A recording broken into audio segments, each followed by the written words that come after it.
Hello and welcome to Lucinox. You may have noticed our video titled "The Foods Which Extinct Animals Gave Us" was removed. This is because some of the information we presented in that video has been shown to be wrong.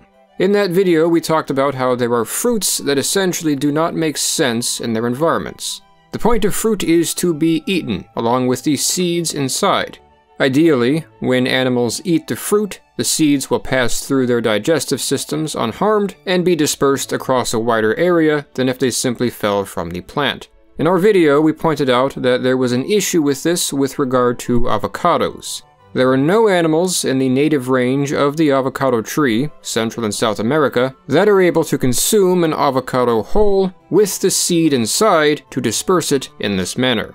Thus, scientists felt that the obvious explanation for this issue was that avocados evolved as food for recently extinct creatures which did eat them whole, specifically ground sloths, making avocados what is called an evolutionary anachronism. They are a trait that benefited an organism in the past, but no longer. It was believed that avocados survived because humans took a liking to them. This idea is very popular and widespread. The truth, however, is that there is actually no evidence that ground sloths ever ate avocados.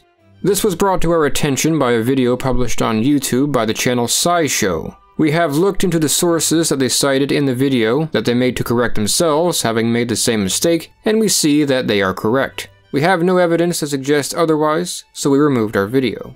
In summary, scientists cannot know for sure that ground sloths did not eat avocados, but the ground sloth diet has been relatively well studied, and the presence of avocados has never been identified in anything like ground sloth teeth remains or coprolite. Furthermore, avocados are much larger today than they were before human domestication, and thus symbiosis with megafauna was perhaps not necessary for seed dispersal. Smaller mammals may have been able to consume them prior to human domestication. So to be clear, evolutionary anachronisms are a thing. This is still the case for other fruit. It just seems that ground sloths did not eat avocados. They just weren't hip enough. We apologize for this error. We should have dug more deeply into the subject, especially because we do try to be on our guard about what are called just so stories. Still, while we cannot promise to never make a mistake again, we will always attempt to correct our mistakes when they are shown to be such, whether through a pinned comment in the video in which we have made the error, or a full video, depending on severity. Thank you for watching.